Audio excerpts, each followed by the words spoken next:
Hey there!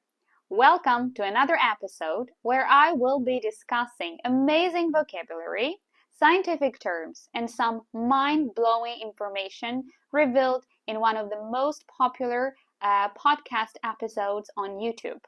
This week's episode is the one made by the Diary of a CEO YouTube channel and his guest Jessie Inchauspé, an amazing scientist, biochemist, a book author, and influencer who studies this topic of sugar and its influence on our body. So, let's dive into it. We will start with a little backstory of Jessie. So, she had an unfortunate accident when she was 19. So, she talks about it on this episode. And luckily, everything turned out fine.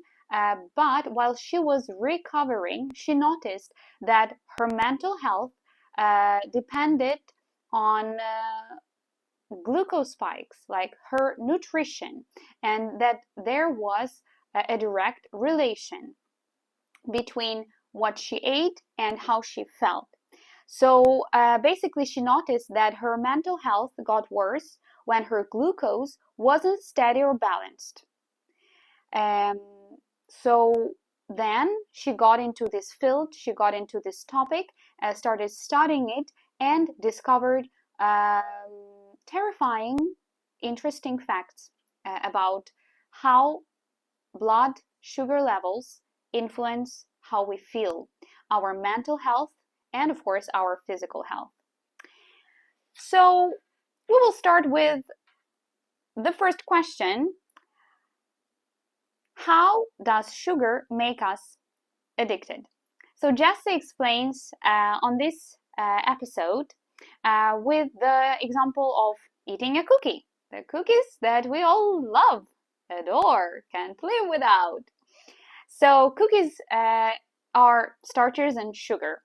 When we eat them, they cause a glucose spike. We have increased concentration, but for a very short period of time, and then we have a drop, a sudden drop. And it activates craving center in the brain. So basically, we want this sugar rush. We want this spike again because we don't feel good without it. So we want to find something sweet. So basically, dopamine, happiness chemical that we discussed in our first episode a little bit, because it is related to alcohol as well. So dopamine is released when we eat something sweet. So basically, when we eat something sweet, we have this glucose spike, we have increased concentration, great feelings, dopamine release that is addictive, by the way. And then we want to find something sweet again. So basically, it results in having cravings. And of course, we feel guilty, but as Jessie mentions, it's not our fault. Good news. Yay. It's not my fault. Yes, it's just brain, sugar, food industry, whatever. It's not me. Great. So let's move on to the symptoms of frequent glucose spikes. It's so interesting because I'm sure that like 100% of people, I'm pretty sure, that can recognize themselves in these symptoms. So the symptoms of frequent glucose spikes that happen when we eat something sweet are cravings, acne, unsteady energy levels, so we feel tired throughout the day, hormonal issues, brain fog, like we can't remember things, we are not focused enough, etc. And among the long-term symptoms of frequent glucose spikes are dementia, Alzheimer's, which is called unofficially type 3 diabetes by doctors, PCOS, it's polycystic ovaries symptom, and in females, and problems with fertility. So yeah, those are the symptoms. If we have like if we recognize ourselves in at least one of them, I think it will be interesting to keep listening and learn about this topic a little bit more. So the first key point that was so impressive, and I didn't know that at all, that the fruits we eat nowadays are not at all like the fruits that were intended by nature, like a long time ago. So basically, Steve, the host of the podcast, says like, my body is sabotaging me. I want something sweet, I want energy, I have these cravings, and I think that if I eat something sweet, I will feel great. But basically, it's counterintuitive. So it's not true. So, and Jessie explains that our body is not designed for the world we live in. So we were designed to have glucose in the form of a fruit that were much smaller, had more seeds and fiber. Then I checked on Google the pictures of ancient like bananas, apples in ancient times, a long time ago. And even if I'm not mistaken, I remember apples from my grandma's garden. They were really small and they were not that juicy and they were a bit even sour. And now let's take a look at the picture of a banana from ancient times. And it is tiny and has many seeds and looks nothing like a modern banana. So yeah, people have been breeding fruit to be extra sweet, big and juicy, and they contain much more glucose than they supposed to. So Jessie compares this example to the fact that people bred wolves into chihuahuas just for fun. So they have done, we people, not they have done the same with fruit. So and Jessie's point is that sugar is everywhere, and she explains how to eat it in a way that doesn't harm us. So so far what we've learned, that sugar is addictive. It makes you addicted. It causes the release of dopamine, cravings, and many other symptoms, and that we are not designed for the world we live in, so that is why we have to adjust. Next key point is that sugar makes us age faster. What does it mean? How does it work? Let's figure it out together. So the more glucose spikes you have, the faster you age on the inside and on the outside. The more wrinkles you get. So how does it happen? The two major causes of accumulated damage during aging are oxygenation and glycation. And glycation is directly related to the process of aging and intake of glucose. Glycation is a chemical process in which a sugar molecule bonds to a protein or lipid which is linked to some harmful processes in the body. So what we should understand is that the more glucose spikes you have, the faster the process of glycation happens. So this is how glucose spikes contribute to aging, because glucose spikes accelerate the process of glycation, which is one of two main causes of aging. One is oxygenation and the other is glycation.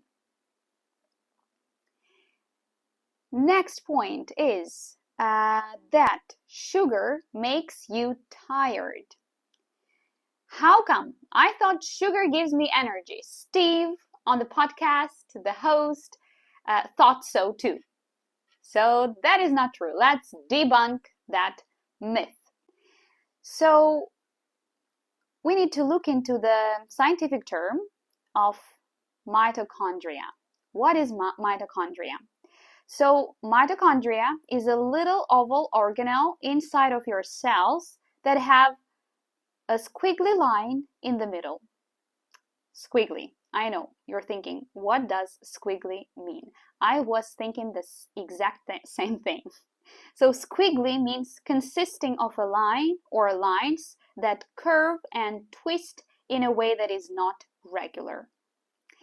So mitochondria are in charge of turning glucose into energy.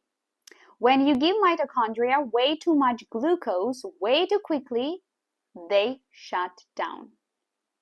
So mitochondria is responsible for making energy, breaks down when you give it too much sugar. And when it breaks down, it increases how much stress there is in your body, as well as inflammation. So what happens is there is glucose spike. Too much glucose goes into your cells, and mitochondria that is supposed to deal with them shuts down.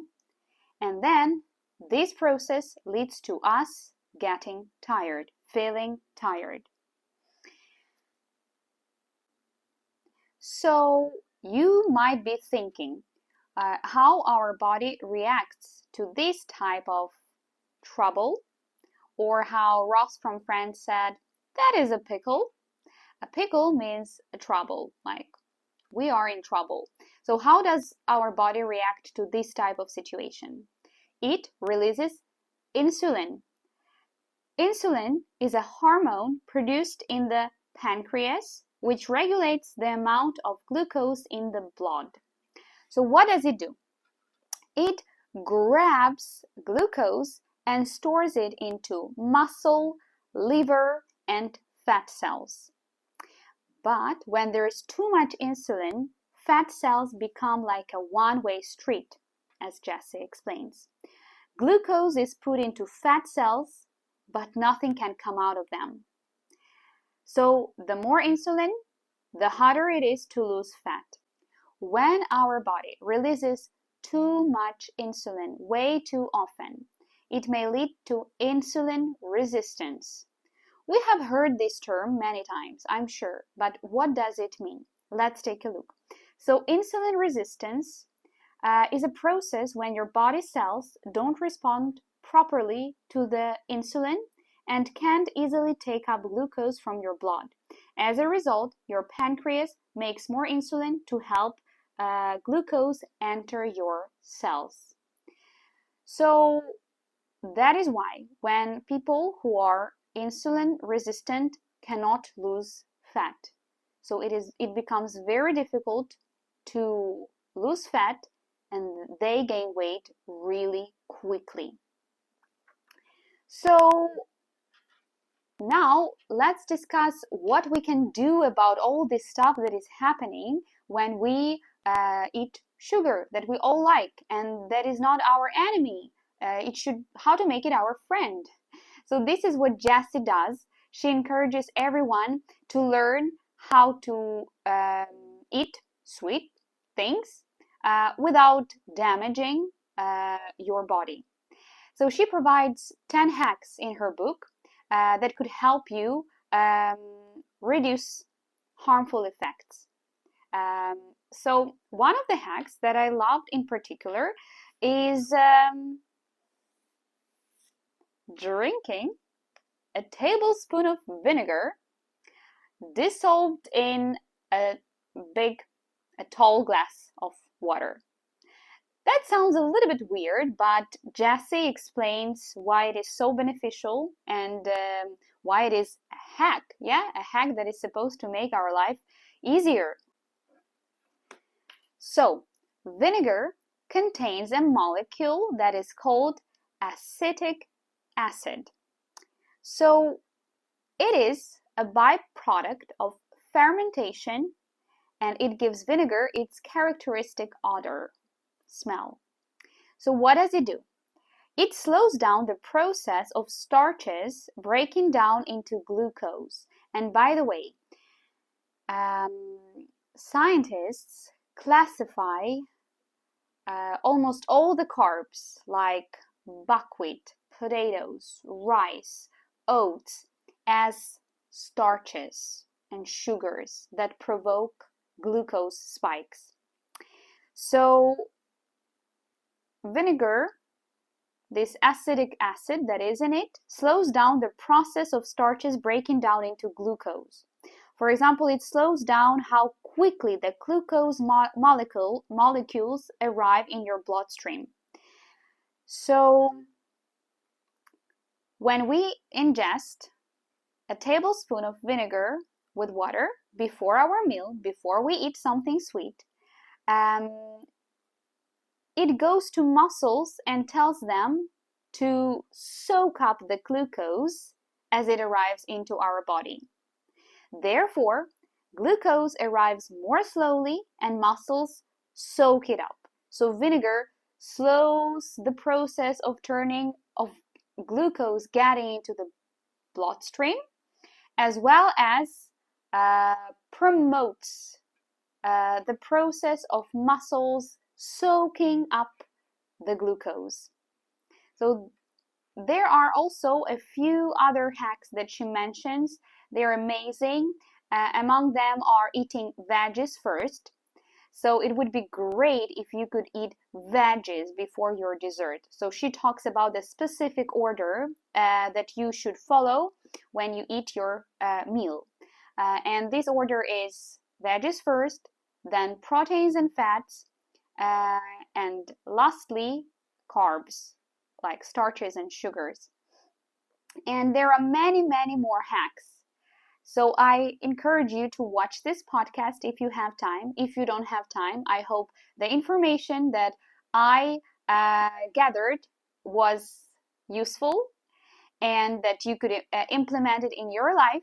And I hope that you learned some cool words like mitochondria, acetic acid, insulin, etc. So I really hope to see you soon on my channel, and please subscribe. Have an amazing day.